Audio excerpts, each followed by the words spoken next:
네, 저희 잠시 기도 드리겠습니다.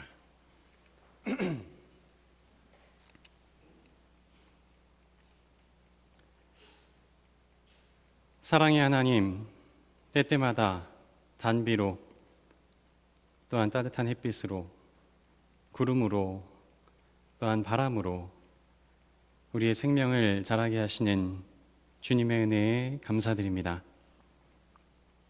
오늘 저희들 또 귀한 예배의 자리에 나왔습니다. 세상 속에서의 삶을 살아가다 보면 때때로 주님의 은혜 잊어버리고 또 망각하고 살아갈 때가 있습니다. 그러나 오늘 이 예배 자리를 통해서 그 주님의 은혜와 사랑을 다시금 깨닫고 또 마음에 새기는 그런 귀한 자리가 되도록 주님 인도하여 주시옵소서. 이제 주님의 말씀을 나누려고 합니다. 오직 성령께서 함께 하셔서 진리 되신 주님의 말씀만이 남는 그러한 시간 되도록 주 성령께서 역사하여 주시옵소서. 감사드리며 모든 말씀 우리 주 예수 그리스도의 이름으로 기도드리옵나이다. 아멘. 네, 오늘은 아버지 주일입니다. 예전에 제가 보았던 이야기가 하나 있어서 오늘 함께 나누면서 말씀을 시작하고자 합니다. 몸이 많이 쇠약해지신 한 노년의 아버지와 그의 아들이 병원 앞에 있는 벤치에 나란히 앉아 있었습니다. 그런데 그 주위에 참새가 한 마리 날아들었습니다. 그 새를 보고 아버지께서 아들에게 물으십니다. 얘야, 저 새가 무슨 새니? 그러자 아들이 대답합니다. 네, 아버지, 참새예요, 참새. 그런데 잠시 후에 이 아버지께서 아들에게 또 물어보십니다. 얘야, 저 새가 무슨 새니? 그러자 아들이 같은 대답을 합니다. 네, 아버지, 저거 참새잖아요. 그런데 조금 후에 아버지께서 아들에게 같은 질문을 또 물으십니다. 얘야, 저 새가 무슨 새니? 이제 아들은 짜증이 조금 섞인 듯한 목소리로 대답합니다. 아버지, 방금 말씀드렸잖아요. 저건 참새라니까요, 참새.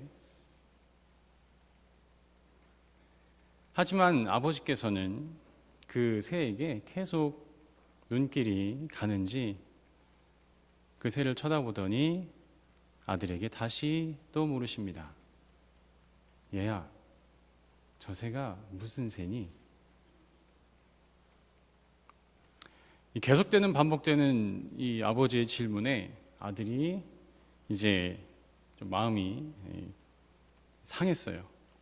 그래서 아버지한테 이렇게 소리를 지릅니다. 아버지, 참새라니까요, 참새. 도대체 몇 번을 말해야 알아들으시겠어요? 화가 난 아들은 그만 그 자리에서 일어나서 그 자리를 떠나버리고 말았습니다. 이제 한참의 시간이 지난 후에 안타깝게도 그 아버지는 이렇게 숨을 거두십니다. 그리고 아들은 이제 그 아버지의 유품을 이제 정리를 하게 됩니다. 그런데 그 가운데서 아주 오래된 아버지의 일기장을 여러 권 발견하게 됩니다. 그러니까 이제 하나씩 이 아들이 그 일기장 내용을 좀 읽어 보았겠지요.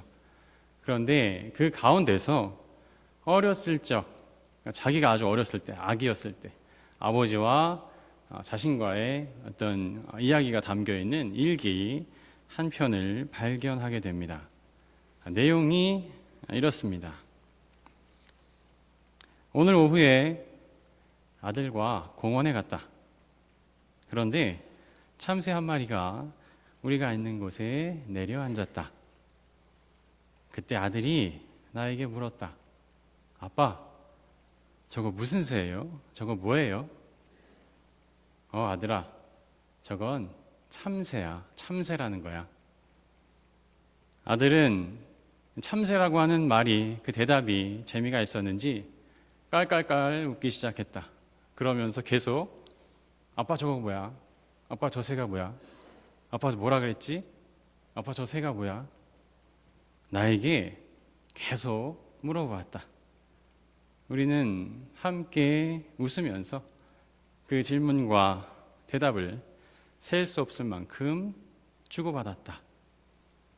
오늘 아들 녀석이 참새가 뭔지 오늘은 확실히 알게 된 것 같다라고 하는 그 내용의 편지였습니다. 네, 아버지의 이 편지를 보는 순간 아들은 그 옛날 자신의 모습이 생각났습니다. 뜨거운 눈물이 차오르면서 아버지를 향한 그런 죄스러운 마음, 또 감사의 마음이 그 안에 차오름을 느꼈다라고 하는 이야기입니다. 여러분, 세상이 아무리 흉흉하게 변해간다, 저희들 많이 이야기하죠. 요즘 세상은 너무나도 흉흉해, 너무나도 악하게 변해가는 것 같아, 이러한 이야기들 저희들이 자주 하는데요. 그럼에도 세상이 그렇게 흉악하게 변해간다 해도 자녀들을 향한 어머니의 사랑, 그리고 아버지의 사랑, 그것은 정말 그 옛적부터 지금까지 모든 세대를 지나서, 모든 지역을 초월해서 정말 한결같은 모습으로 여전히 우리들에게 이렇게 이어져 오고 있는 것이 아닌가 하는 생각이 듭니다. 오늘 저희가 함께 나눈 성경 말씀은 저희들이 너무나도 잘 알고 있는 탕자의 비유로 알려져 있는 말씀입니다. 이 비유는 예수님께서 바리새파 사람들 그리고 율법 학자들을 향해서 주신 세 가지의 비유의 말씀 가운데 그 마지막에 자리하고 있는 내용입니다. 잃어버린 양, 잃어버린 드라크마, 그리고 잃어버린 아들, 이 탕자의 비유죠. 예수님께서는 이 비유를 통해서 율법학자들과 바리새인들에게 잃어버린 영혼을 되찾는 것이 얼마나 기쁘고 감사한 일인지, 그죠? 잃어버린 영혼, 그들이 하나님께 나오는 것이 얼마나 기쁘고 감사한 일이냐, 그리고 하나님께 돌아오는 그 회개하는 것이 너무나도 소중하고 중요하다라고 하는 것을 일깨워 주시기 위해서 이 세 가지의 비유를 통해서 말씀을 하셨습니다. 그런데 저는 오늘 아버지 주일을 맞아서 이 본문을 조금 다른 각도에서 살펴보고자 합니다. 오늘 이야기에 등장하는 아버지의 모습을 통해서 예수님께서 우리들에게 말씀하시는 우리 육신의 아버지의 마음, 그리고 우리를 향하신 하나님 아버지의 마음, 그것에 대해서 함께 나눠보는 시간을 갖고자 합니다. 어떤 사람에게 아들이 둘이 있었습니다. 그런데 어느 날 작은 아들이 아버지께 이러한 요청을 하지요. 아버지, 아버지의 재산 가운데서 내게 돌아올 몫을 내게 주십시오. 내게 돌아올 목, 무슨 말입니까? 아버지께서 돌아가신 이후에 나한테 돌아올 목, 유산, 그것을 지금 미리 주십시오 라고 하는 내용입니다. 아주 짧은 한마디 요청인데요. 사실 이게 얼마나 기가 막히고 황당한 요구입니까? 유산이라고 하는 것이 여러분 무엇입니까? 무엇을 전제로 하고 있습니까? 부모님의 죽으심을 전제로 하는 것이죠. 남겨지는 재산이니까요. 실제로 정말 유산을 받든 받지 못하든 그것을 떠나서 아버지에게 이런 요청을 하는 것 자체가 굉장히 무례한 그러한 요구 아니겠습니까? 오늘날보다도 훨씬 더 엄하고 가족 중심의 가부장적인 그런 이 성경 속에 등장하는 1세기 유대 사회 속에서 아들이 아버지를 향해 이런 요청을 했다. 그건 요청한 것만으로도 아주 폐륜과 같은 그러한 행위로 여겨졌다고 합니다. 이렇게 참 지나치고 무리하고 무례한 요구이죠. 그런데 아버지께서는 이 작은 아들의 말을 들으시고 어떻게 합니까? 그 재산을 나누십니다. 그래서 큰 아들과 작은 아들에게 각각 나누어 줍니다. 작은 아들한테만 준 게 아니에요. 큰 아들한테도 주고 작은 아들한테도 다 나눠줍니다. 자, 그런데 작은 아들이 이 유산을 받자마자 하는 행동이 무엇이었습니까? 며칠 뒤에 자기 것을 다 챙겨서 아버지를 떠나 먼 지방으로 갔다. 여기서 몇 가지 살펴보고 싶은 것이 있습니다. 여러분, 이 당시에 사람들이 주로 하던 그 생활, 업이 무엇이었을까요? 살아가던 하는 일들. 뭐 오늘날이야 워낙 다양한 직업군들이 있지만 1세기 유대인들에게 하는 일은 대개 농사를 짓는 것 아니면 가축을 치는 것, 그것이 대부분이었습니다. 그런 사람들에게 있어서 재산은 무엇일까요? 당연히 땅 혹은 가축 혹은 그해 거둔 곡식이 대부분입니다. 물론 기본적인 상거래를 위한 어떤 은화, 금화 같은 것 있긴 하지만 대부분은 그래도 소유한다라고 했을 때는 땅, 가축, 곡식과 같은 재산들입니다. 그 더군다나 이렇게 큰 유산을 물려받는다라고 할 때는 분명 이 작은 아들도 유산의 상당 부분을 이런 형태로 상속을 받았을 것입니다. 그렇겠죠. 오늘날 같이 현금으로 주겠습니까? 무슨 문서로 주겠습니까? 계좌이체를 하겠습니까? 땅, 가축 그런 것으로 주었겠죠. 그런데 유대 문헌들을 보면 아버지가 생전에 분배까지는 하실 수 있대요. 이건 나중에 이게 너 몫이다. 이거는 나중에 너의 몫이다. 이렇게 분배까지는 할 수 있대요. 그런데 실제로 그걸 분배받았다고 해서 아들이 그럼 이거 내 거 해서 아버지 살아계신데 그 재산을 자신이 이렇게 처분하는 것은 굉장히 엄격히 금하는 행위였다고 합니다. 자, 그런데 오늘 이 아들이 유산을 상속받자마자 하는 것이 며칠의 그 짧은 기간 동안에 그 받은 유산을 처분하기 시작합니다. 그렇죠. 왜 그렇습니까? 이제 아버지 곁을 떠나서 좀 나의 삶을 살아가고 싶은데, 이제 집 떠나서 이제 나만의 독립적인 삶을 살아가고 싶은데 땅을 가져갈 수가 없죠. 땅을 가져갈 수가 없죠. 가축을 몰고 가겠습니까? 혼자 그 많은 곡식을 이고 가겠습니까? 그러니 어떻게 해야 될까요? 가져갈 수 없는 걸 가져갈 수 있는 형태로 바꿔야 되죠. 그러니까 아버지의 생전에 이 유산을 처분하는 것도 안 되는 일인데 이 아들은 지금 며칠 내로 이 재산을 지금 자기가 가져갈 수 있는 현금으로 바꾸는 일을 하는 것이죠. 그런데 여러분 생각해 보십시오.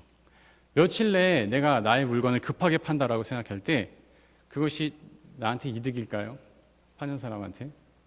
아니죠. 대부분은 손해를 감수하고 합니다. 왜냐하면 빠른 시간에 처리를 해야 되기 때문입니다. 그러니까 아버지는 지금 이 과정을 다 보고 계시죠.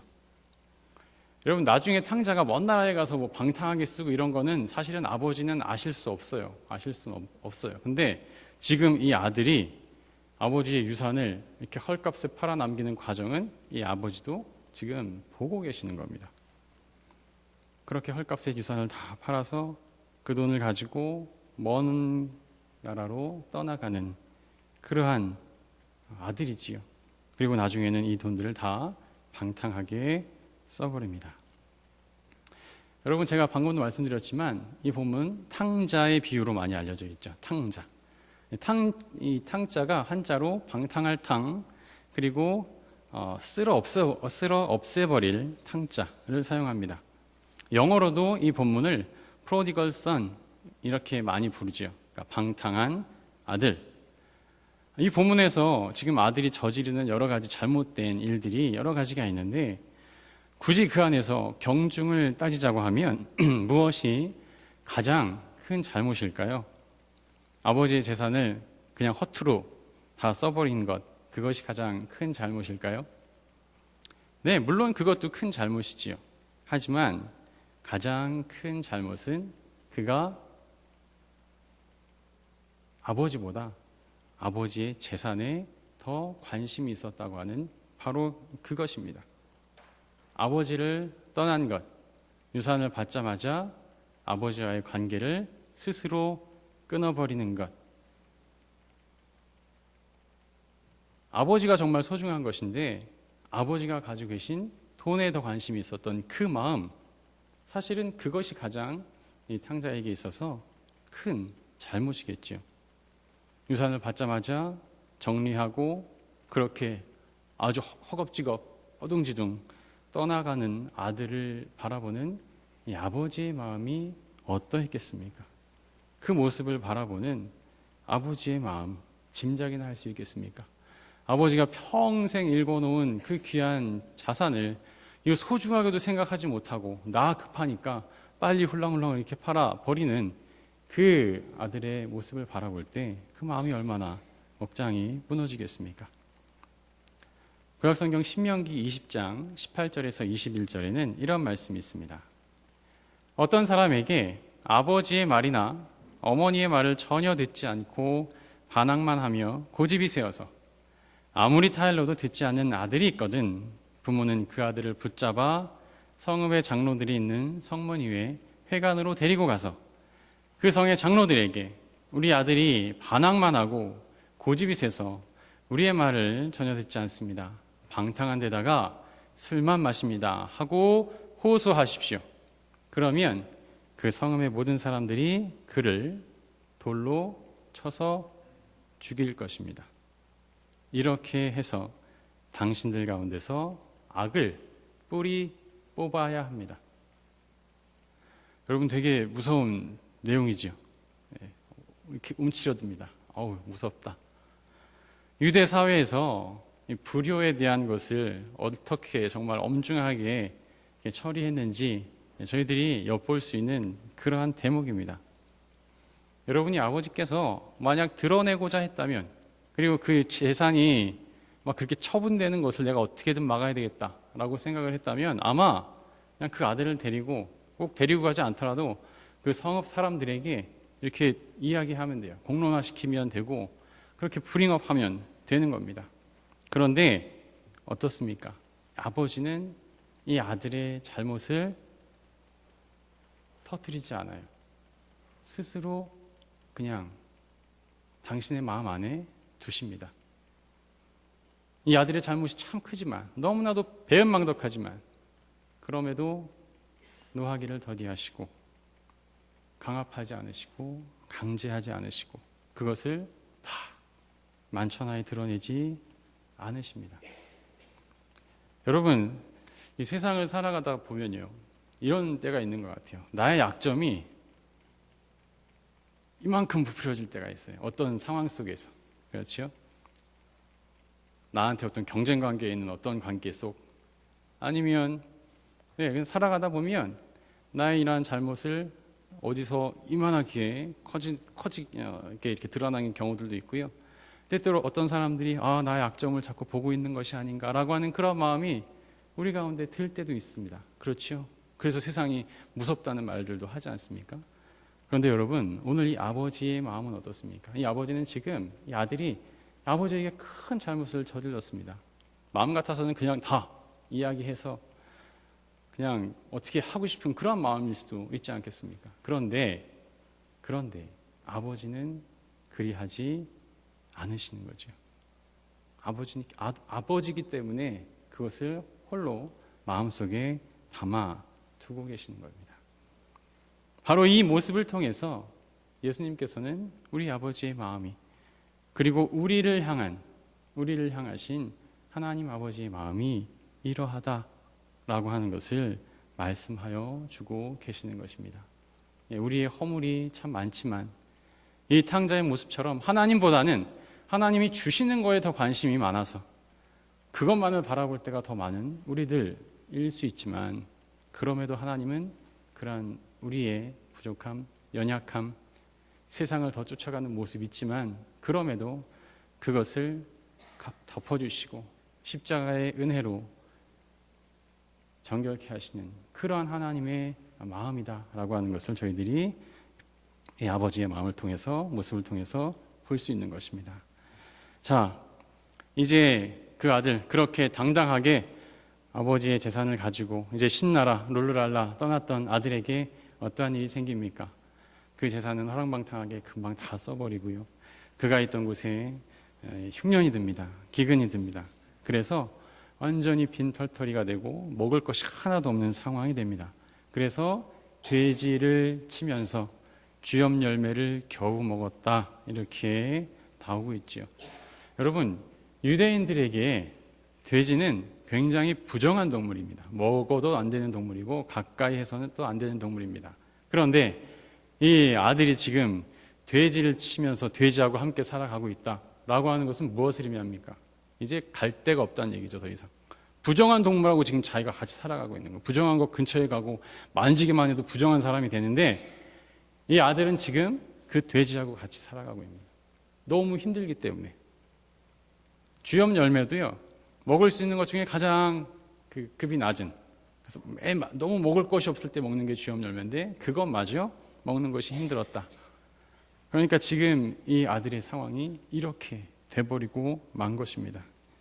이제서야, 이러한 상황 가운데서야 이 아들이 제정신이 듭니다. 성경 표현이 되게 재밌죠. 제정신이 이제 들었다. 제정신이 이제 든 거예요. 아, 아버지가 이렇게 소중한 분이었다고 하는 것을 내가 몰랐구나. 아버지의 곁에 있는 것이 이렇게 좋은 것임을, 아버지와 관계하고 아버지와 소통하며 살아가는 것이 이렇게 좋은 것이었는데 내가 그것을 몰랐구나. 미처 몰랐구나. 그 극한 상황 속에서 이 아들은 그제서야 스스로 자신의 마음을 돌이킵니다. 제가 처음 부분에 말씀드렸습니다. 누가복음 이 15장에는 세 가지의 비유가 있습니다. 잃어버린 양의 비유, 잃어버린 드라크마의 비유, 잃어버린 아들, 이 탕자의 비유. 그런데 앞에 있는 두 가지와 이 마지막 비유는 조금 다른 것이 있습니다. 차이가 있습니다. 같은 메시지를 사실 전하기 위한 세 개의 비유인데 조금 다른 것이 있습니다. 뭐냐 하면, 여러분, 잃어버린 양을 찾기 위해서 어떻게 합니까? 양을 잃어버린 사람이 양을 찾으러 갑니다. 드라크마를 잃어버린 사람은 어떻게 합니까? 드라크마를 찾으러 나갑니다. 그런데 아들을 잃어버린 이 아버지는 어떻게 하시죠? 아들을 찾으러 나가시나요? 찾으러 나가시지 않죠. 다만 기다리실 뿐입니다. 기다리세요. 왜 그럴까요? 양하고 동전은 사람이 찾아야 됩니다. 그리고 찾아서 가지고 오면 됩니다. 그런데 사람은 어떻지요? 사람은 자기 마음이 안 바뀌면 다시 나갈 수도 있어요. 사람이기 때문에.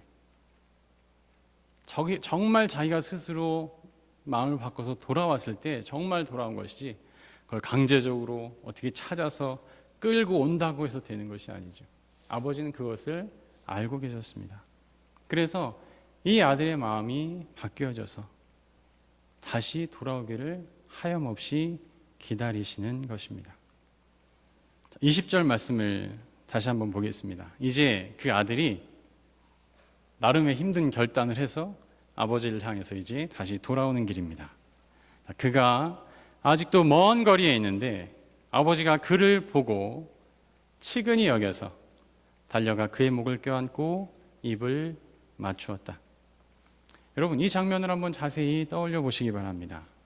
아들이 지금 아버지하고 만나는 아주 이제 클라이막스죠. 너무나도 감격적인 장면인데, 아들이 어떻게 아버지를 만나죠? 집으로 다 찾아 들어가서 집 대문 다 열고, 그리고 아버지 저 왔습니다 이렇게 하면서 들어가나요?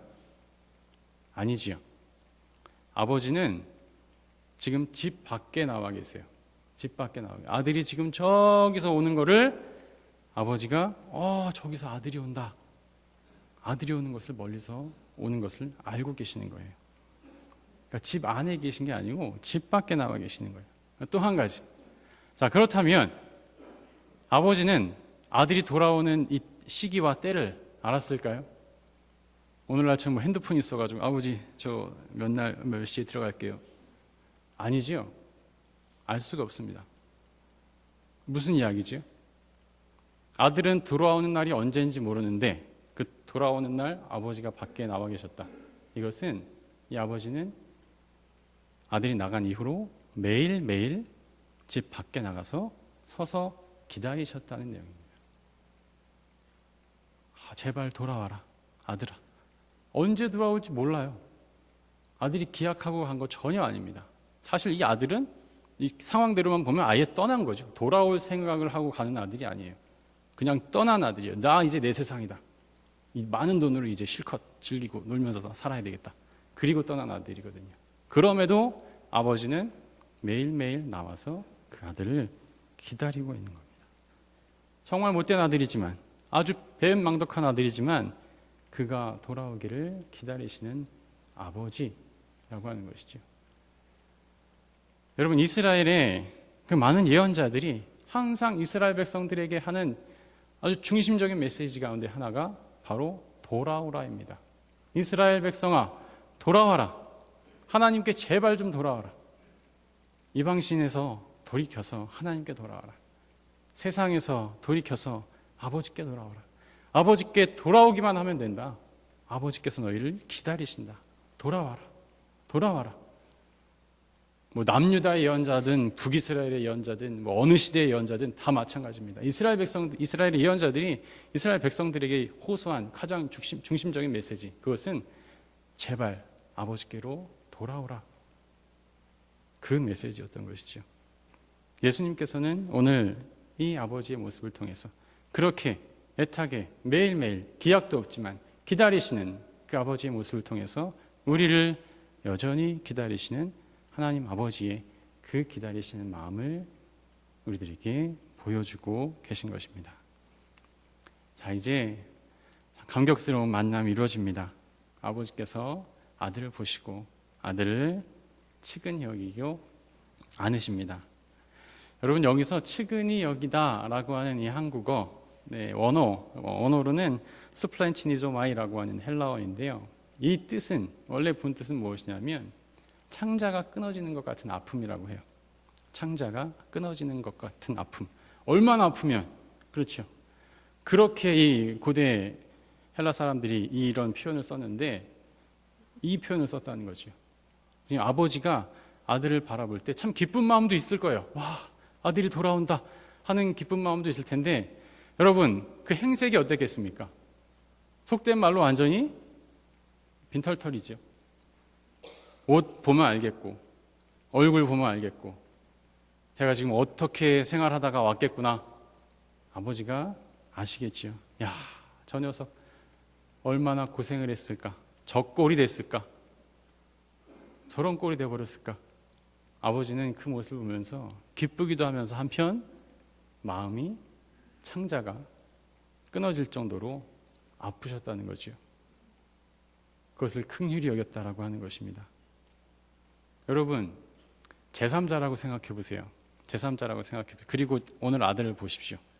만약에 아들이 이런 꼴로 돌아왔어요. 여러분 어떻게 생각하세요? 저 같아도 그럴 거예요. 쌤통이다. 그렇지. 그렇게 행동을 했으니 그렇게 지금 이렇게 된 거지. 사실 그렇지 않습니까? 제3자가 보면요, 측은히 여기지 않죠. 고소하다. 역시 사필규정이다. 아마 이런 말을 할 것 같습니다. 그런데 여러분, 아버지의 마음은 어떻습니까? 측은히 여긴다. 창자가 끊어지게 아프다. 아, 그 꼴을 보니, 야, 네가 어떻게 살았을지 내가 참 마음이 아프다. 너무 마음이 아프다. 고생 참 많이 했겠다. 사실 자업자득이죠. 그야말로 자기가 잘못한 거 지금 자기가 받은 거 아닙니까? 그럼에도 아버지는 그 아들의 고통에 함께 하시는 거예요.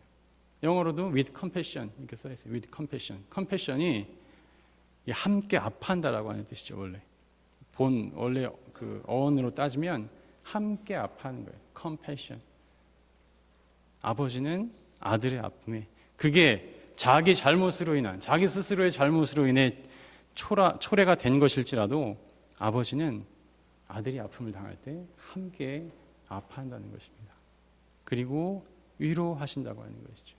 그런 함께 아파하는 마음, 위로하는 마음, 그것이 아버지의 마음, 하나님 아버지의 마음입니다.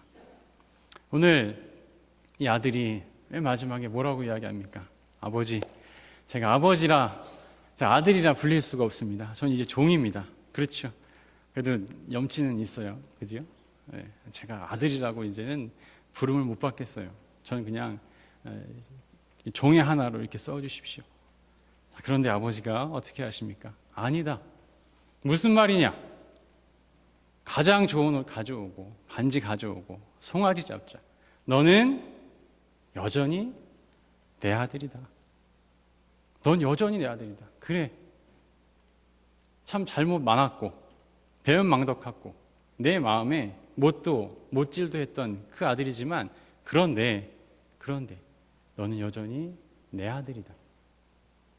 돌아온 것이 난 너무 기쁘다. 돌아온 것이, 건강히 돌아온 것이 나는 너무나도 기쁘다. 너는 여전히 내 아들이다. 여러분, 저희들도 그렇습니다. 삶 속에서 살아가다 보면 어려운 순간에 그 터널을 지날 때가 있지요. 오늘 이 탕자가 느끼는 것 같은 극한의 어떤 어려운 순간들, 힘든 순간들 지나갈 때가 있습니다. 그런데 하나님께서는 그러한 순간 가운데 우리와 함께 해주시고요, 우리를 위로해 주시고, 또한 우리가 죄된 모습으로 죄된 본성을 가지고 살아가고 있지만 그럼에도 하나님께서는 우리를 여전히 당신의 자녀로 삼아주시고 우리의 부족함을 덮으시기 위해 예수 그리스도를 통해서 은혜를 내려주고 계시다라고 하는 것을 오늘 이 아버지의 마음을 통해서 저희들이 다시금 깨달을 수 있는 것이 아닌가 생각합니다. 사랑하는 우리 북부선교회 성도 여러분, 오늘은 아버지 주일입니다. 그리고 남선교회 드림 예배로 드리고 있습니다. 네, 아버지의 사랑도 그렇고요, 우리 교회와 가정에 또 아버지이신 우리 남선교회 분들, 남성들, 그 사랑도 남자들 하면 보통 어떻습니까? 표현도 좀 어색하고, 그렇죠? 서툴고 그런 이미지가 다 있지 않습니까?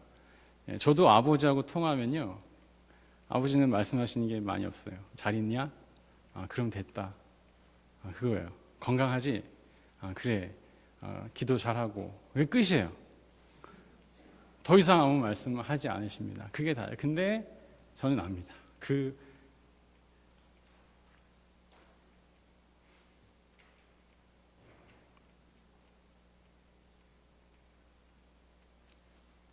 그런 마음으로 사랑하시는 아버지의 사랑, 우리 안에 있음을 꼭 기억하시기 바랍니다.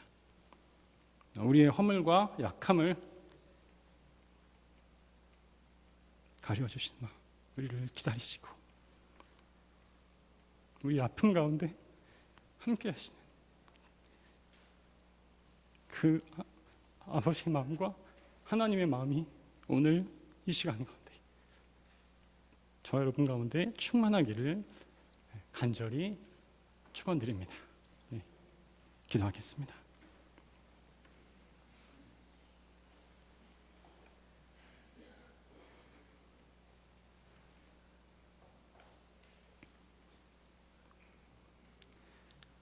사랑의 하나님, 오늘 우리의 허물을 가려주시고 우리를 기다려주시고 또 우리의 아픔에 함께 아파하시고 위로하시는 그 아버지의 마음을 함께 나눠보았습니다. 주님, 저희들이 이 마음 늘 기억하고 또 간직하고 감사하며 살아갈 수 있도록 인도하여 주시옵소서. 오늘 특별히 남선교회 드림 예배로 드립니다. 또 묵묵히 한결같은 모습으로 정말 사랑으로 그리고 책임감으로 우리 교회를 위해서 늘 보이는 곳, 보이지 않는 곳에서 헌신하시는 우리 남선교회 모든 회원들 한 사람 한 사람 붙들어 주시고 또 위로하여 주시고 우리 남성교회를 통해서 아버지의 사랑과 은혜가 더욱더 충만히 임하는 우리 교회가 될 수 있도록 주님께서 붙잡아 주시고 인도하여 주시옵소서. 감사드리며 모든 말씀을 주 예수 그리스도 이름으로 기도드리옵나이다.